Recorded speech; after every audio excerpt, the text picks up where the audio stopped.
Welcome back to Lost Legacies. I'm Matt. And I'm Sam. Brand new year, same old podcast. Woohoo! And same old us. I was just telling Sam, this episode, whether it's good or bad, is going to dictate Lost Legacies through the whole year. Don't put that out there. Oh, it's too late. Because you know why? Why? We promised everyone we would be back on January 8th to talk about Dark Season 2.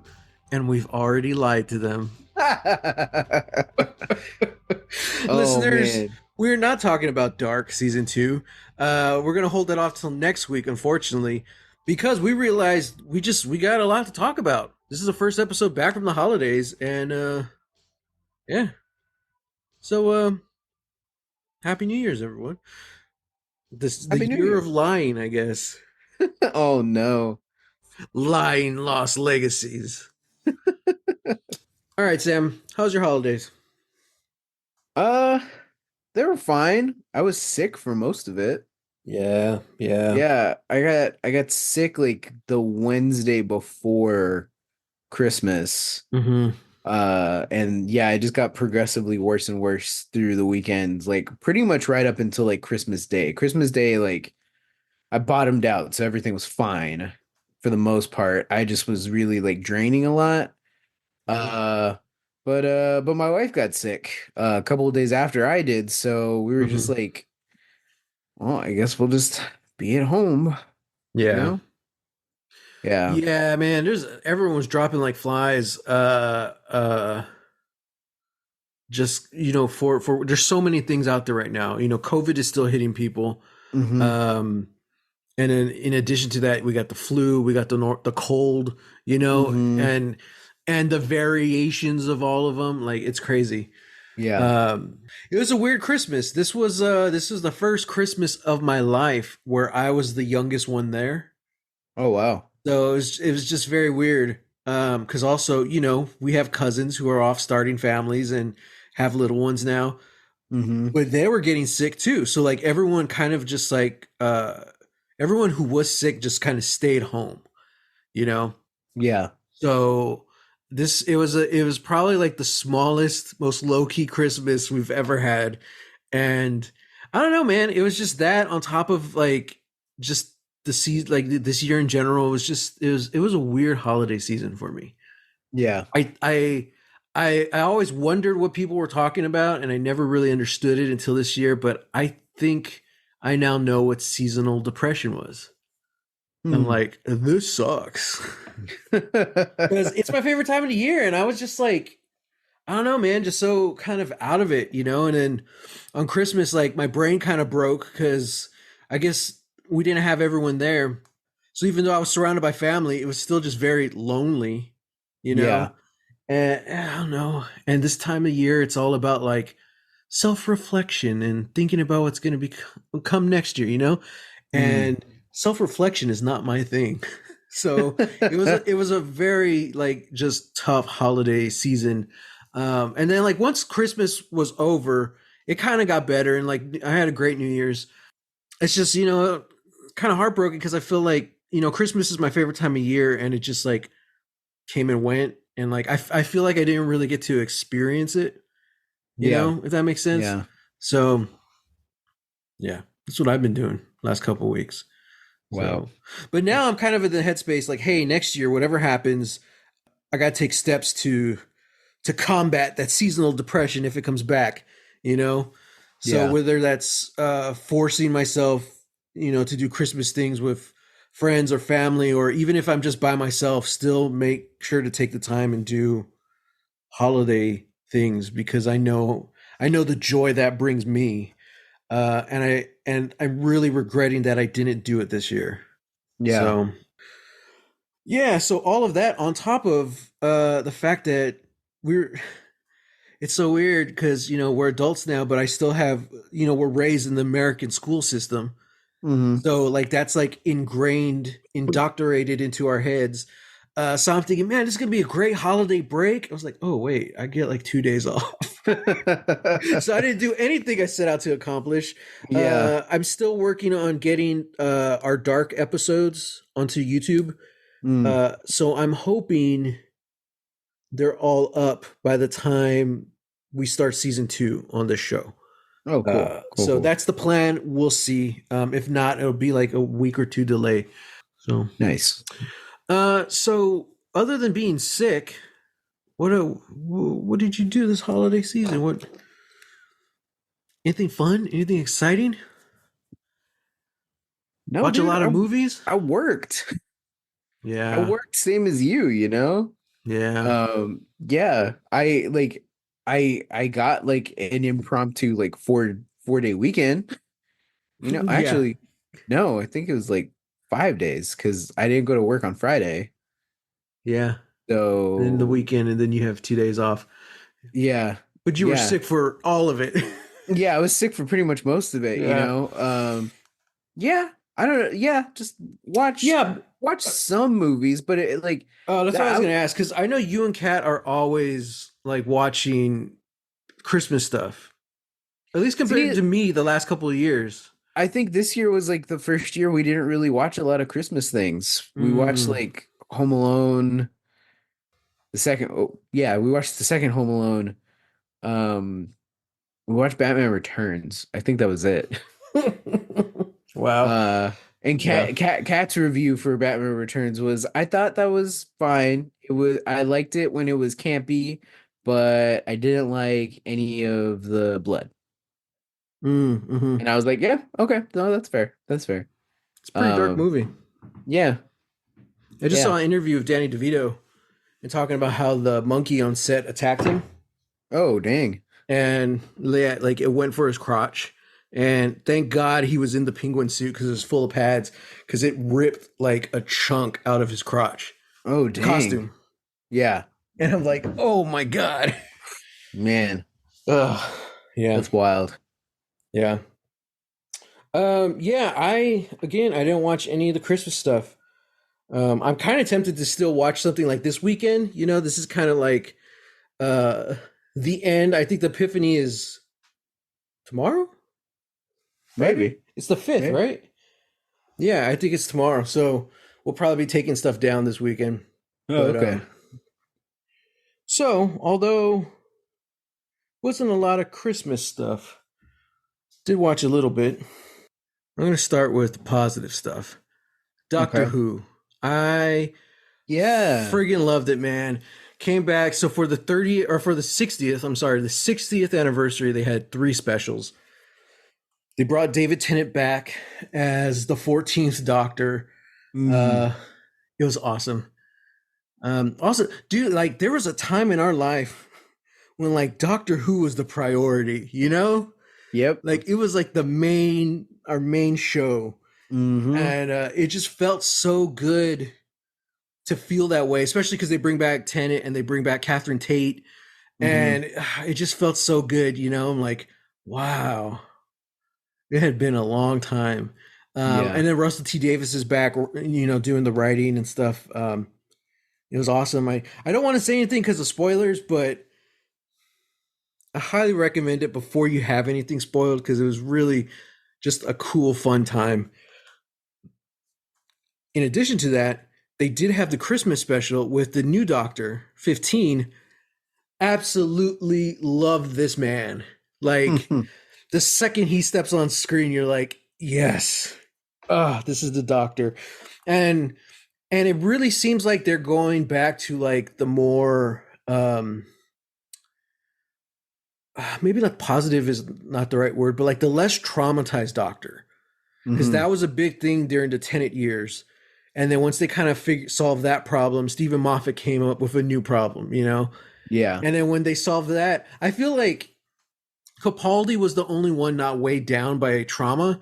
He was just like a grumpy old man. And Hmm. then by the time you get to Jodie Whittaker, it's fine. And then the showrunner does something completely different. You know, like that's the downside of having multiple doctors and multiple showrunners. It's always like it feels like you're always going back to square one. Like we're doing this again. You know. Yeah.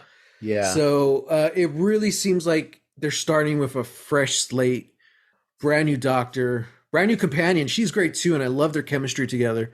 Hmm. And it just looks really fun. and it seems like it's getting it's pretty positive reception online Yeah. for the most part. I do love all. We kind of talked about this with Mickey the other day. How there's all these people who are just now discovering Doctor Who, and they're Hmm. like, "Why is it so cheesy?" It's like, dude, because it's a cheesy show, you Yeah. know. And I It's meant to absolutely be love a it. family show, you know? Yeah, yeah, and I mean, don't even get me started on the classic Who, which was so cheesy. Because Hmm. even comparing it to, Doctor Who, classic Who and classic Star Trek, or when they brought Doctor Who back in the 2000s compared to anything on American television, like Doctor Who has always been given the short end of the stick when it comes to budget. Hmm. And I guess that was kind of part of its charm. Like, it's so crazy that, like, Christopher Eccleston's season was the same time of Lost season one. Oh, dang. Yeah, think about that, and you'll see the complete Huh. different production qualities. Like, it's wild. Yeah, that is wild. Mm-hmm. It was season one or Okay. two of Lost. I don't remember Huh. because I think I it was mean, oh 05. even then, yeah, like that's Mm-hmm. wow. And That's crazy. they didn't go to HD until Tenet, his last couple specials. I don't Hmm. even know what year that was. Hmm. Um, it was a few years later. So yeah, so now that they have that Disney money, ooh, it looks good, and they're doing stuff that like I'm watching them like this is so awesome. They're only doing this because they have the money to do it. Oh yeah, Like for like sure. yeah, this wouldn't have been in Doctor Who 10 years ago. Hmm. It's so cool. So yeah. And it's also it's also kind of funny just to see all the people like, oh, they made Doctor Who woke. I'm like, I'm the astronaut with the gun behind his head. And you're like, always has been. Uh-huh. Uh-huh. Yeah. So yeah, there's now they have a trans actor on the show, a few actually, and there is a disabled character, and and it's not like they're just showing up. Like, there are certain things that they address, in the Hmm. script or in certain, physicality of the screen, and I'm like, okay, that's cool, that's nice. So it's like the same thing with Star Trek. It's like, man, I hate the word woke, but by your definition, Star Trek's always been woke. Doctor Who has always been woke, you Yeah. know? So, uh, yeah. And I think this doctor's the first openly gay actor to play the doctor. I think so. Yeah, I don't think anyone else was. I have seen some comments about that, but I'm like, again, without spoiling anything, I'm watching his first episode and I'm like, dude, like, I'm seeing this man dance on the dance floor and do his thing, and I'm like, this is this doesn't have to be a gay character to do this. You know what I mean? So Yeah. like, it's just kind of wherever people's brains are going. And in fact, I'm watching this guy and I'm like, dude, this is like the epitome of like, I don't know, masculinity. Like, I was getting vibes watching the new Doctor. I'm like, the Doctor once again feels like the most interesting man in the world. The trope, the idea of the guy from the Dos Equis commercials, like, that's kind of Yeah. what the Doctor's always been. He's been like this ideal, Hmm. someone we always want to be, or to be around. And although that in itself is doesn't make a good character, the character does need flaws. I feel like they've kind of overdone that a bit, Yeah. especially with the companions. It's like, oh, the doctor's so smart and so mighty. He doesn't see the little things. He needs help. He needs a companion. You Hmm. know, Capaldi needed Clara to guide him through empathy. And that's Yeah. something I never liked at all. Yeah. But I did love Capaldi's doctor, but like, he had no empathy for the people in the scenarios. That's what Clara was for. So it's kind of cool just to see that again. Like, he feels like the most interesting man in the world, in the universe. And I'm like, Hmm. heck yeah, awesome. Music is off the charts again. Loved it. There's even a musical number in the Christmas special. Like, Nice. Yeah. So Very nice. I recommend it because the new season doesn't come out until the spring. So Oh if you wow. haven't watched it, I recommend it because it's only 4 episodes and it's a blast. Matt approved. Matt approved for sure. I have my little TARDIS right here. What is that? It's a decal for your vehicle. I bought it Have off you of Etsy. Can you see have you it? just not put it on your vehicle yet? Yeah, because you got to make sure it's clean, but also like the kind of tape stuff that it came with, I'm not Hmm. confident in. So I want to find Oh, something that's specifically made for vehicles. yeah, yeah. Because I got it like during the summer, and I just haven't really done research on what to use. Because I got the tar. This is audio podcast audience. I'm holding up a tiny like TARDIS TARDIS decal, decal, metal yeah. decal for my car. And on the other hand, I have a Star Trek one. Ooh, Yeah, I very couldn't find nice. the com badge from like next gen, which is my favorite, the little round one, Yeah, yeah. the little fatty. He looks fat, you know, the little fatty logo. Instead, it's like the classic. It's like it's It's Kirk's. loving life. It's It's loving. loving It's its life. fluffy, you It's know. fluffy. Yeah. Yeah, More to love, more to hold on to. yeah. Speaking of Star Trek, I'm a big fan of the Gallifrey Girls and their reaction channel. They started as part of another reaction channel, and they're Hmm. so popular they ended up branching off on their own. Nice. And the whole concept between Gallifrey Girls was one of them, one of the girls, I believe, I think it was Kat. She was a fan of Doctor Who. Paula wasn't. She never watched. So Hmm. she was watching Doctor Who with Paula. And then Paula was a fan of Star Trek Next Generation. Kat had never seen it.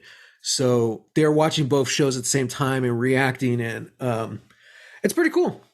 Nice. And dude, it's been like 6 years. Oh I'm like, crap. wow, I've been watching this channel for 6 years. It's crazy. But they just finished Next Gen, and it was really cool to see that. And just last night, I saw the first episode of their new series. They're reacting to Battlestar Galactica. Nice. Mm-hmm. Wait, so are they not going to watch the next gen movies? They are. They're gonna watch Genesis and Generations and First Contact, and then if they get enough subscribers, they're gonna do Insurrection and Nemesis. Mm. Which I get it. Like on one hand, I feel like they listen to their patrons too much because like as much problems as I have with Nemesis, like don't rob yourself of the story. You know, Mm. the TNG story isn't over. You still got to watch the movies. You know, Yeah. Yeah. um, because even then, like I was thinking about Insurrection, like it's not bad. It's just it feels like an episode. It feels like an average episode just with a budget. You Yeah. know, Yeah. but some of my favorite character moments of Star Trek are in Insurrection. Hmm. You know, Okay. well, no spoilers, but my favorite Geordi moment in all of Star Trek takes place in Insurrection. Mm. You know, Yeah. I think it was such a great place for him as a character and for LeVar Burton as an actor. You know, Yeah. someone who's been playing this character for so long is very well earned. And then even as bad as Nemesis is, I think Patrick Stewart does a great performance.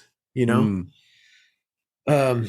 it's just sucks that they had a really terrible director who handicapped the whole production, Yeah. including Tom Hardy's performance. Which, Yeah. oh man, so uh, yeah. But they start watching Battlestar, and automatically they're gay for Starbuck. I'm like, I'm a straight man, but I think we all are. So say we all. So say we all. Yeah, so far they've just watched part one of the miniseries, and Nice. it's really interesting seeing because this is a show neither of them had watched, which is different from their past stuff. Yeah. So they're going in completely blind, and like they are traumatized. The scene where Oh. Hilo stays behind on the planet, Oh they're yeah. like in tears, and I'm like, I'm glad I wasn't the only one. You know, that was supposed to be Yeah. that was it. Like he Yeah. wasn't. Yeah. He They, wasn't gonna come back. yeah, he wasn't going to come back, but Ronald D. Moore said that's shot. of him standing with the dust flying. He's like, that shot was so good. I knew I had to bring him back. I was like, yeah, there you go. Heck And, yeah. and think of the storyline that they brought. Like, Man. it was so cool. I like Hilo was one of my favorite characters. Yeah, yeah.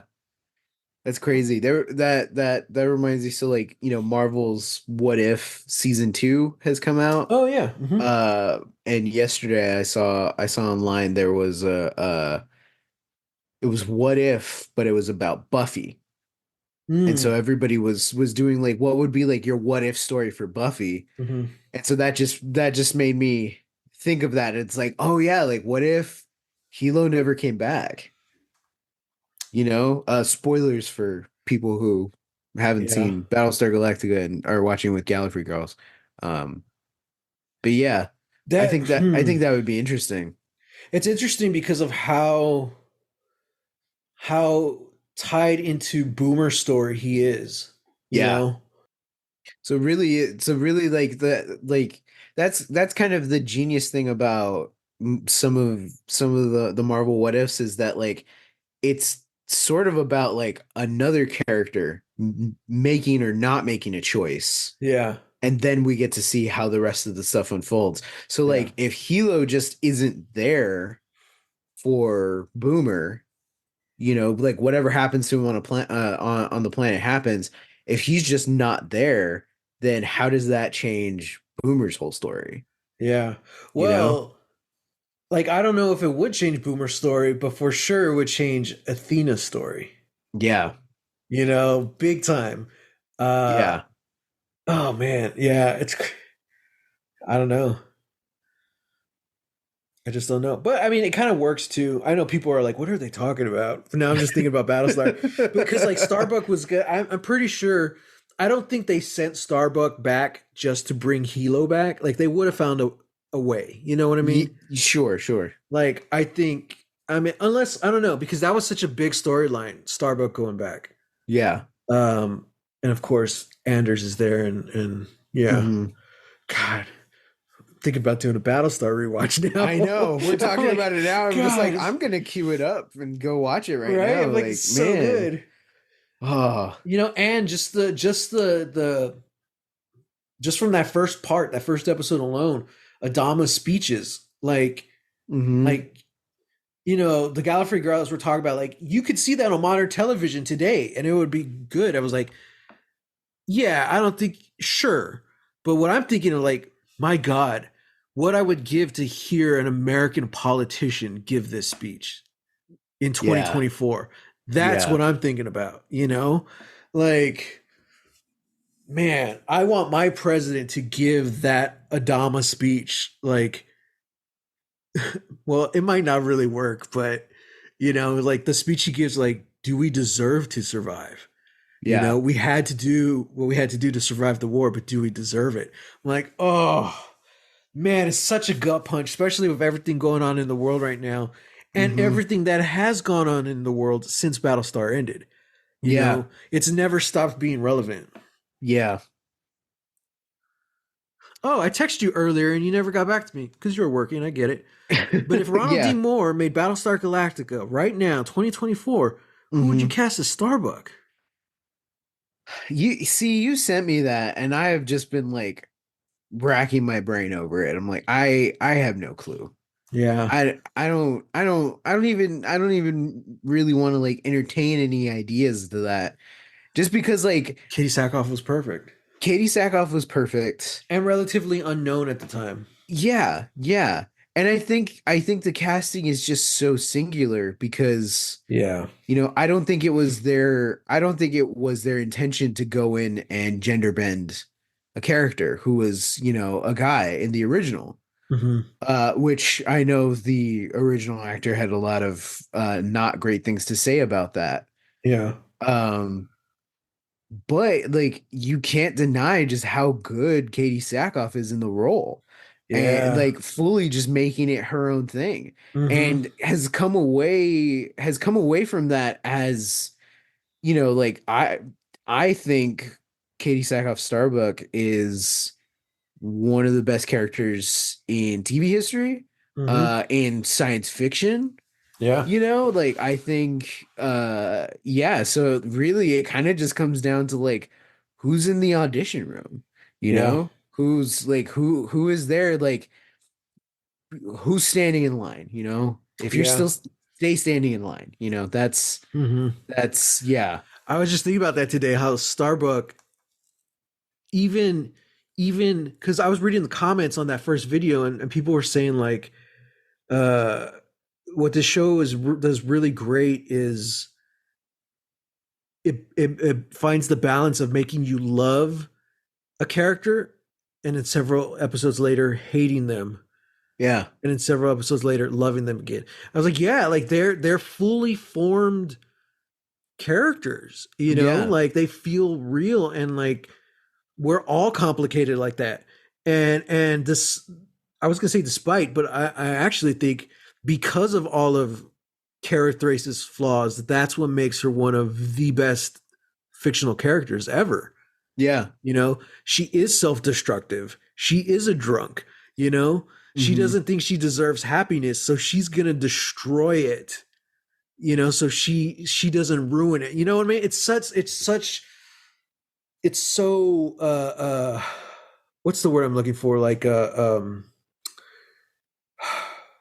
don't know. We're all hypocrites in one way or another, and it's Yeah. really hard to do a good, compelling story like that with a character and also make them feel real because it's fiction. You can't really do them exactly the way it would be in real life, Yeah. But I think Yeah. Battlestar really, really handled it, well. And I also I think Adama and Rosalind is one of the great romances in fiction as well. Yep. You know, Yep. that's Agreed. the ultimate, like, will they, won't they? Mhm. They were my Jim and Pam. They were my Roman Empire. Yeah, I think about Adama and Rosalind every single day of my life. Dude, right? Like they're the fictional parents everyone wishes they had. And I was just thinking about this too. Like it was great because it was like I don't even know where it started. Talk about enemies to lovers, Not that they were Yeah. enemies, but they were really antagonistic against each other, even though they were on the same team. Yeah. Um, Yeah. it's just like they don't like the idea of each other. That's where their characters start, Yeah, Um, pretty much. yeah, and they work well together, but then the scene, I think it's season 3 or later on in season 4, or no, it's season 3, where they're smoking pot together in the field watching the Yes. stars. I'm like, Yes. I want this. This is the goal, you know? Yeah, Oh, man. Beautiful, beautiful. absolutely. Yeah. Wow, I didn't think we were going to actually go on a Battlestar Galactica deep dive on the 4th of January 2024. Man. Uh-huh. Oh, gotta go back. It's gonna be a We're good year. we're gonna have to get the NBC streaming service now. Peacock? Is it Peacock, on there we there? go. Yeah. Oh. Also, I'm pretty sure that's also the same one where you could get Miami Vice. Yeah. I Maybe that's what we will rewatch. Or I guess watch because I've never seen any of it. So Miami Vice. Miami Vice. Yeah, it's a long show, and I also We'll just hear react to it. I Yeah. hear how crazy it gets. Yeah. I'm pretty sure there's a UFO in one episode. Yeah, Yeah, sure. Sure. but that's another show of Edward James Olmos. The 80s. Oh yeah, that's Hey, so right. we just got to do Edward James Olmos stuff now. Ooh. Battlestar, Miami Vice, Uh-huh. Uh-huh. FX is the Mayans.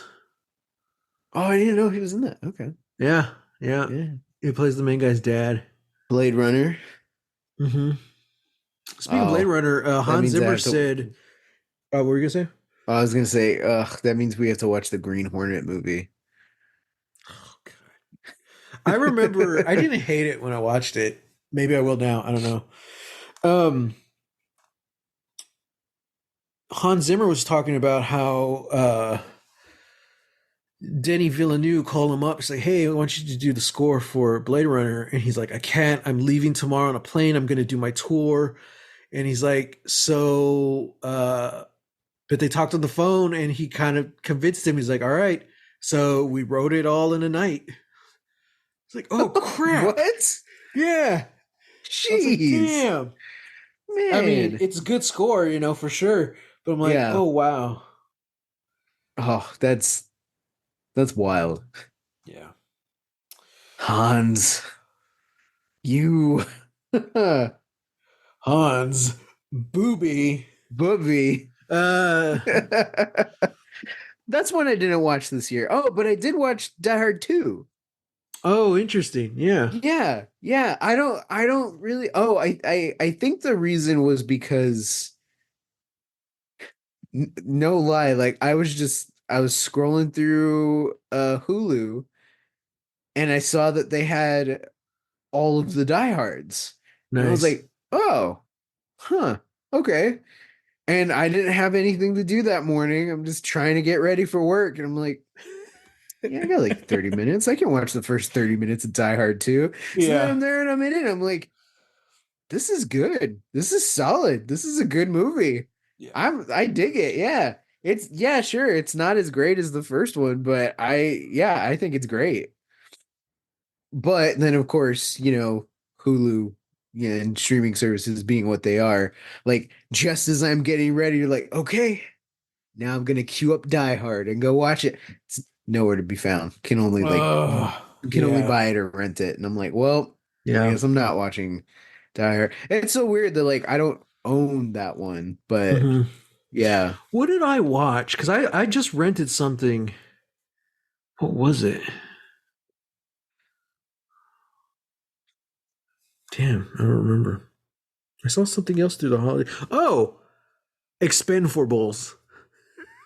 Speaking of Christmas movies, Lee Uh-huh. Christmas leads the Expendables. Um, I don't know. I think I gave it like a 3.5 stars. Like I don't remember.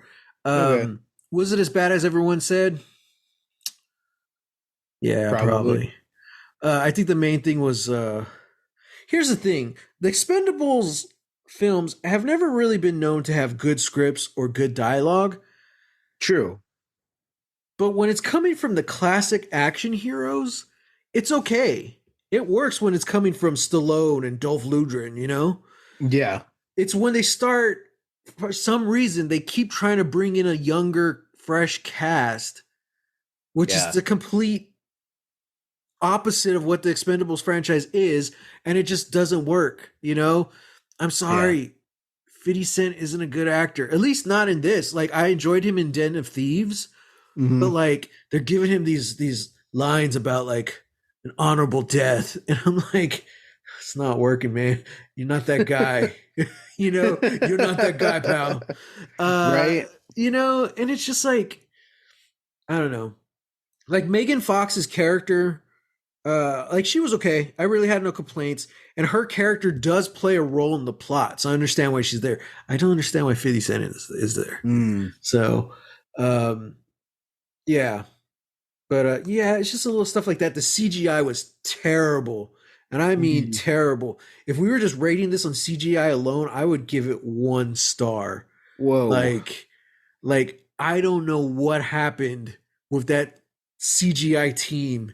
Eek. It was probably the Marvel guys who couldn't spare anyone to go work on Expendables.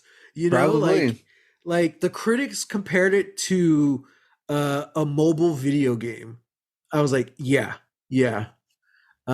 It was Eek. bad, and I Ay, think the ay. worst part of it though is that Jason Statham kicked ass. The action scenes were pretty damn solid.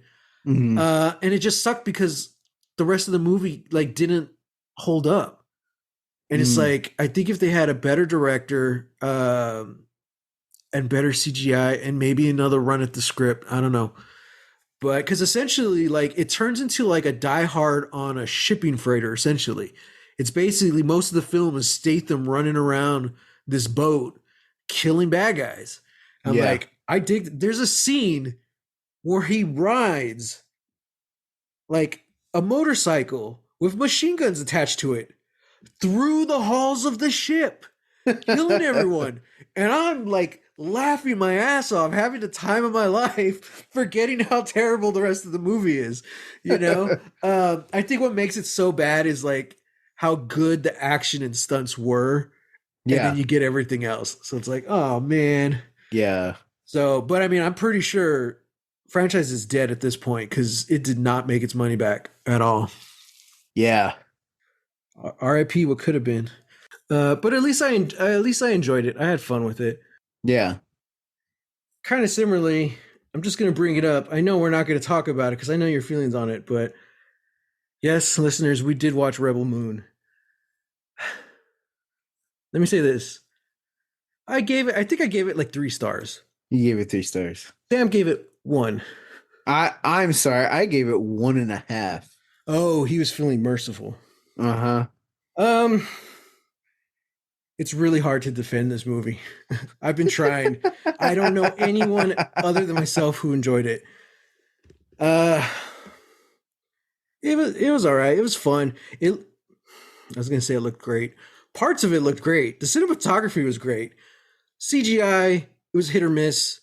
Uh, only like one character really had any kind of character growth. There's just so many. I was extremely disappointed because I was really, really looking forward to it. Yeah, I was too. That being Yeah. said, part 2 comes out in April, I think. I Yeah. will watch it. I'm definitely gonna give it a shot. Uh, a lot of the cast are saying that's where a lot of like the acting and emotional moments come in. I'm like, all Oh, right, we'll see. could have fooled me. Um, but then after that, we're gonna get the Snyder cut, and I think like they haven't confirmed on the length, but like they're saying each part is going to be close to like 3 to 4 hours. I'm like, that's fine because this first one was pretty damn slow, but at least I was entertained and I was in it. I'm like, okay, um, I'll give it a shot. You know, I really want to like it. So much so, Sam ordered me the Rebel Moon book. It's just the first one, but apparently it's like the Snyder cut version because it's uncut. So if you Yeah. have questions about the Snyder cut, I'll let you know. Yes, the novelization of Rebel Moon, Part One, A Child of Fire, Mhm. is written by V. Castro, and V. Castro is a fantastic author. They've had a lot of their work has been coming out during like the last couple of years. Uh, I think one of the most recent ones that she did was a prequel tie-in novel to the Aliens franchise. It was Aliens Mm. Vasquez. So Oh, we that's get to right. yeah, so we get to see we see Vasquez's Mhm. kind of like origins, And didn't she all of work her with the reasons and stuff. actress A little bit, a yeah. little Yeah, bit? from what I remember, yeah. That's cool. Yeah, so that yeah, so I think Gotta that's love cool. Vasquez. I love yeah, I loved that one. Um Hmm. so yeah, like a part of me is kind of like, man, like kind of just want to read this for you, V. So Dude, I maybe felt the same maybe way I'll get with my own. I felt the same way with Once Upon a Time in Hollywood. Yeah. I really dug the movie, but I don't think it was the masterpiece that everyone was claiming it was. I do not think it's Tarantino's best film by a long shot. But Mm. I really dug it, and I kind of just like found like the new stuff in the novel online. I was like, okay, what stuff wasn't in the film? And it was all really cool stuff. I like that. Yeah. Um, but speaking of aliens, I was watching a lot of like shows talk about like your favorite tabletop role playing games of Hmm. 2023. Hmm. One that everyone brought up was the Aliens RPG. Ah. Everyone was loving it. And I'm like, man, this sounds really cool. They said they really, really captured the feeling of the Aliens movies in it. And now I'm like, I got to play this thing. I got to see what this is all about. It's Yeah. also very interesting game mechanics, the way it works. Mm. So it's all D6s. So essentially, like, if you're skilled in something, you'll get more D6s. So if, like, Okay. oh, I'm not a mechanic, I'll get one D6. But if I'm really good at shooting, oh, you get 2 or 3 D6. Huh. So when you roll, okay, shoot something, all you have to do is roll a 6 on one of those die. Oh, wow. and it's a On just success. one? Yeah. I'm like, Oh, that's cool. that's cool. But then they also have so the better you are at something, the more dice you have, the more sixes, you know. Yeah. But it's also the same with stress points. So No. if you're super stressed, so like okay, you're gonna do something, you're gonna shoot the alien, but you have 3 stress points. Okay, you roll your sixes. Okay, you get to shoot it. Then you roll your stress die, which is if you have 3 points, that's 3d6. If any one of them roll a one, you're dead. Oh no. And there's a table you could roll on to see like how it kills you. Yeah. I'm like, dude, that's so nuts because that's like the ultimate critical hit, critical fail. You know, Yeah. it doesn't matter that you have 6 die. You only need one of them to roll a six. You know, Yeah. it doesn't matter that you have three. You only need one of them to roll one. Man. There's something Th- so much about that that's like it feels like a gamble no matter what you do. You know, yeah. Yeah. and I'm like, oh, I That's love that. intense. I love I that a don't know. lot. That's crazy, man. But that's the way the game's supposed to feel. Like you're supposed to be afraid of the True. aliens. You know, I'm like, True. Yeah. oh, wow, gotta try it. I guess we'll have to try it. Yeah. Oh, guys. So for Christmas, I got Sam Candela Obscura, Oh the yeah. Critical Role book, Mm-hmm. their new game system. Um, Beautiful book. You know, like I Mm-hmm. want one. I'm not really like if you run a game, I'll be down to play, but like I'm not gonna go actively seek it on my own. Just because I'm not like a horror campaign kind of guy. I'm not, you know me in horror. Oh Uh, yeah. yeah, it's just I'm not really. That's not my thing. I want something that I can feel like I can fight back. You know, which I Yeah. know Candela does have fighting mechanics, but uh, so it's not like Call of Cthulhu or anything like that. But I don't know. It's not really my thing. But the book is freaking gorgeous, and the first thing I noticed was how like bright the art is, and I guess Yeah. because it's all drawn on white paper, you Mm-hmm. know, which sounds obvious until you look at any book with images on it, and it's like, oh no, it's all colored. Yeah. No, this is instead you have such this dark heavy material, but instead of using dark heavy colors, it's all whites. And there's just I don't Yeah. know something about that. I was like, I really like that. And then I also bought Sam I don't even know what it's called. The Marvel tabletop role playing game, Yeah. Yeah. Yeah. something It's like so weird. that. Like it's such a long name. It's like the Uh-huh. Marvel Universe tabletop. Yeah. Multiverse TT tabletop role play game experience. Yeah. Yeah, Yeah. Something like that. But yeah, that book is big. dude, it's big. Yeah. And I think it breaks down like the characters and like so you don't really have character classes. Hmm. Kind of. It's just so weird because you're looking at them and you're like, oh, okay, this is Cap stats. Cool, he's a super soldier. And you look at Hawkeye and you're like, oh God, he's just a dutiful bow. Like, how's he gonna survive? You know, like so that's Yep. why I'm really curious for you to get in that and kind of explore a bit. I'm sure he thought the exact same thing when he woke up that morning and Mm-hmm. realized he had to go fight aliens in the middle of New York City. Yeah, yeah, One step closer. I'm one step closer to running more games. yeah, yeah. Hmm. So we did talk about Sam did get me the Scattered Obelisk, the D&D book takes place in Fandelver. Hmm.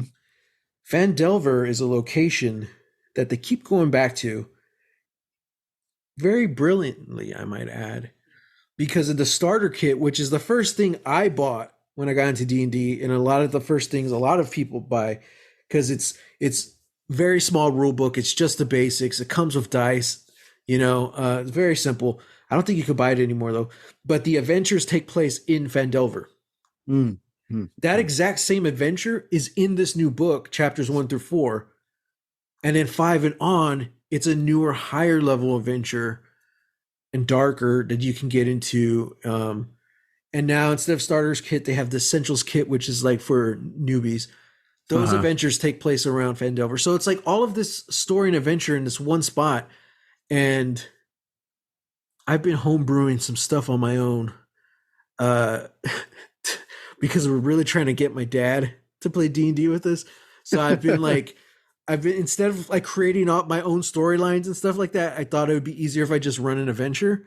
And I'm like, Hmm. okay, I'll use the Fandelver stuff, but I get bored with stuff that's like doesn't have the matte touch.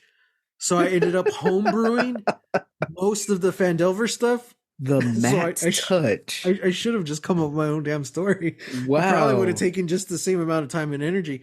But Hmm. essentially, Hmm. it's no longer Fandelver, but it is takes place all in a scout camp because we were scouts growing up. Dad was a scout leader and a scout master, so I'm like, I know Hmm. he'll really dig that, you know. Yeah. So all of the Fandelver adventures I've based around the scout camp. Uh, Incredible. yeah. So I highly recommend you try doing the same thing with any pre-written adventures you find. Hey, I know you were saying that you got me the Marvel Mhm. TTRPG book because, you were like, yeah, because Sam, he knows way more about the Marvel universe than I do, and all this stuff. And me, as soon as you gave it to me, I was like, cool, homebrew everything. Well, you've also been trying to run a superhero RPG for a long time, It's true. It's but you true. just it's kind of tricky to find a rule set that you like. You know what I mean? Yeah, yeah, So maybe this is one step closer. yeah. I'm more likely to run a Marvel game than Candela, I can see that. Yeah. and if I did, it would definitely be Midnight Suns related. Oh yeah. That yeah, wasn't that like your game of the year or close to it? Maybe last year because it came out last year Mm. in 2022. Yeah. Oh, okay. The year before Yeah, last year, Matthew. yeah, exactly. I was playing throughout the holidays, you Yeah, know. I remember that. Um this year was all about Baldur's Gate 3. Woo! Yeah. Man, talk about D&D. Oh man, this game's amazing. I still haven't beat it. So, the soundtrack did end up on my top albums list of the year, which I Wow. finally finished it. I Oh should be yeah. posted it tonight. Oh As so my if you're listening to gosh. this, if you're You told listening me to this, it should be live on my Instagram right now. you told me you were doing that last night. I was working on it and I finally Wait, finished it no, today. you said you were done and you were gonna post it. Well, I reordered some stuff. This Oh, year took a Matthew. lot. Okay, so the year before, I listened to, I want to say like 66 albums in Hmm. 2022. My Hmm. whole goal was just to listen to modern music of that year, 2022, because I Yeah. really don't. And I was proud of myself. I was like, okay, cool. 2023, I kept going. I didn't realize how many new albums I listened to and collected, you know, uh, collected like on playlists and stuff. Yeah. 144 albums. Oh my God. I somehow narrowed it down to 60 and then I couldn't do 20. I could not do 20. So I did a top 25 album list for 2023. It should go live tonight. I'm just working on formatting at this point because it's Oh hard my to do. God. Yeah. Yeah. Instagram is not really good for long posts. No. So but Baldur's Gate 3 soundtrack did end up on there. On the top 25? Yeah. Yeah. Good. Good. That's all I So need to know. yeah, man. So you got any 2024 goals? Yeah, kind of. Last year I really only had like uh I kind of made myself have a reading goal Uh-huh. because, it feels kind of weird that like I work at a bookstore but I don't really read books, you know. Hey, you're Uh working. You're earning that money.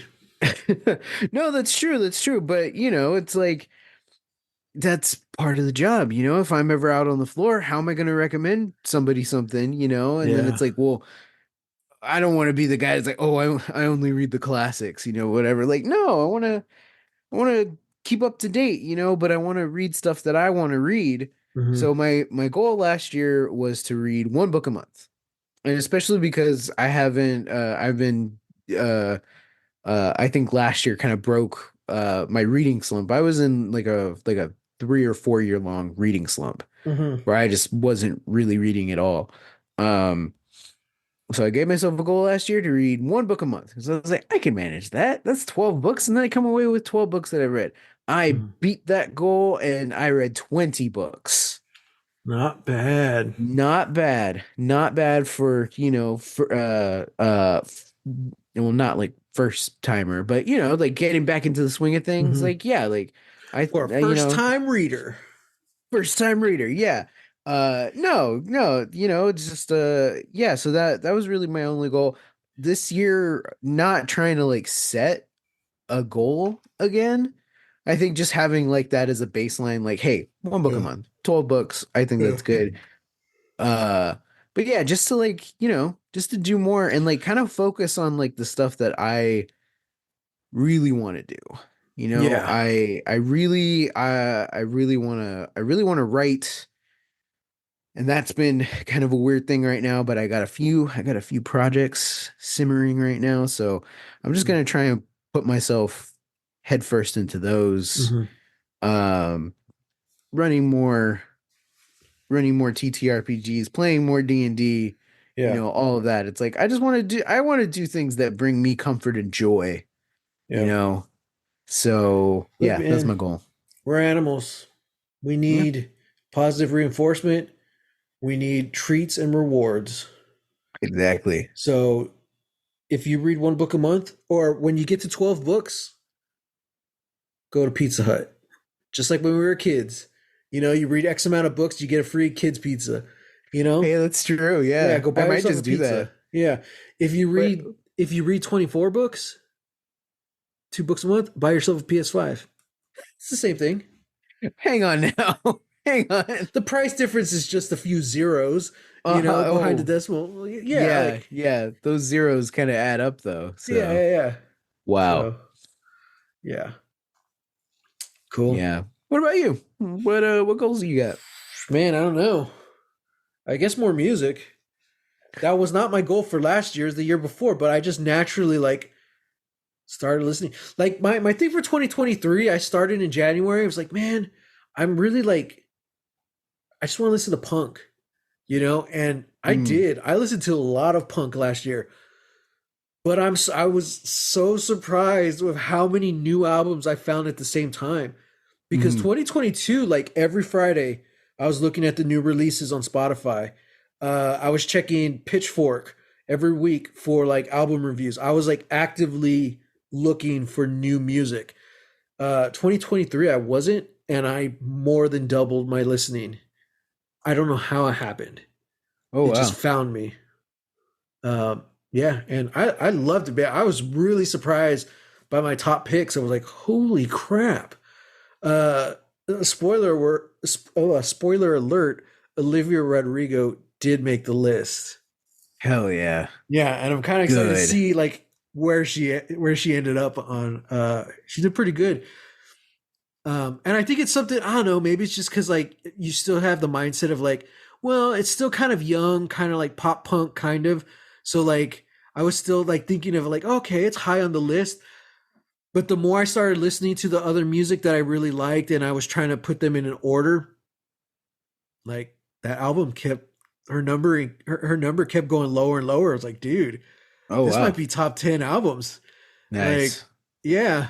Uh so and there was a lot of good bands that I really liked, but it didn't make it just because there was so much good music this year. Yeah. So yeah, I'm excited. So you could read the list and you can ask me about it next week, Sam. Maybe I will. Yeah. So um I don't really do any of those, I guess because like I didn't really listen to a lot of new music yeah. last year, and I didn't really watch a lot of new shows either, so like Yeah. I know like we can't do like a top 10, shows, because I know we've done that in the past. Right. Uh but I watched movies. I thought I watched more, but I watched a good chunk of movies, so I'll just say my top movie of last year was surprising me very much so was Godzilla minus one. Oh, dude, yeah, everyone is loving that. Yeah. I'm like, wow, wow, Yeah. that's so cool. I don't know what my favorite movie was of last year. What did I watch? I mean, you saw like one or like two Expendables. maybe. Oh, okay. I'm sorry. You saw three because you saw that. You saw Barbie. Oh, Uh, Barbie. I guess Barbie by default. I only watched like three movies last year. yeah. I don't even know what else you watched. So. Me either. Oh, Dungeons and Dragons. Oh yeah. Okay. Dungeons and Dragons, my favorite movie of the year. Okay. It was I'll take just that. yeah, That's fair. it was rad. It was fun. Didn't take itself too Oh, seriously. you saw the Ninja Turtles movie. I did love the Ninja Turtles movie. Yeah. I think it's a far better movie than Dungeons and Dragons, but I'm still gonna. Nope, changing my mind again. I'm looking at my letterbox. Okay, Quantumanium, I liked it. Dungeons and Dragons, loved it. Indiana Jones, I enjoyed it. It was good. Extraction 2, pretty badass. Barbie, loved it. Ninja Turtles, loved it. Expendables, it was okay. Rebel Moon, it was okay. My top movie of the year, John Wick 4. Oh, dang. That's right. Damn. And Sam got the whole series as a for Christmas from our Hell parents. yeah, I did. And he Hell hasn't yeah, seen I part did. 4. So I I need him to go watch know. part 4. I know. It's No, now I got to marathon them. I got to watch them oh my all. god. It's like cinematic poetry.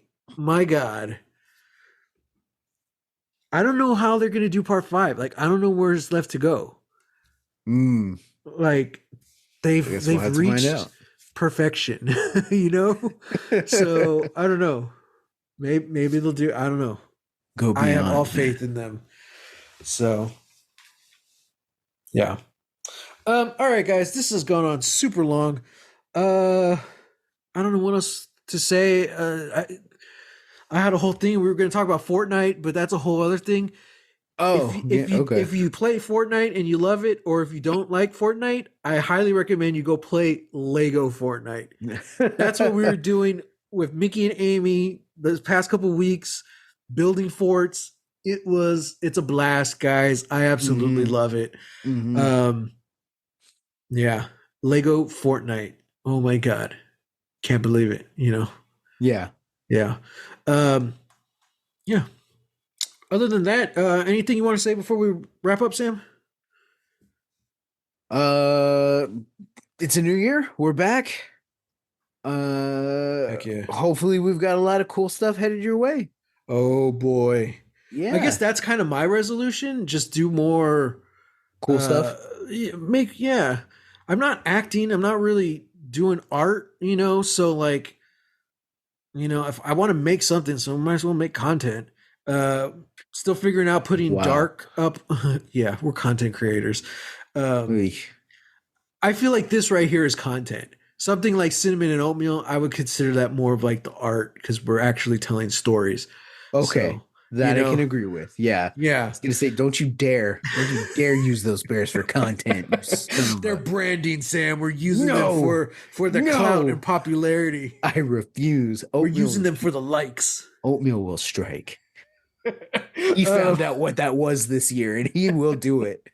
um, yeah, so I just want to make more cool, fun stuff. So we'll keep you updated. And then this is it. Next week, we're getting into Dark Season 2, We're which back, baby. honestly, I think I mentioned this last time. This is kind of suiting because I want to say there was like a year and a half gap between seasons 1 and 2 in production. Oh, nice. So Yeah, yeah, you did like mention that. Yeah. yeah, so it kind of fits that we took our break between seasons, um, and then we're just 2 seasons, 8 episodes each. That's 16 episodes. Here we go. Here we go. So guys, next week, Dark Season 2, Episode 1. whatever that is. Go watch it. Until then, hit us up. Twitter, hashtag Lost Legacies. We're still there. I'm, oh God, I forgot all my handles. _ Matt Jimenez on Twitter and on Instagram. I'm at Holy Hand Grenade of Antioch. Go praise and or make fun of my top 25 albums of the year list. Yeah. And you can find me on Twitter, Instagram, and Threads at Real. That's REEL, Texas Weirdo. Yeah. Until next, I was gonna say next year. Until next year, get lost. Get lost.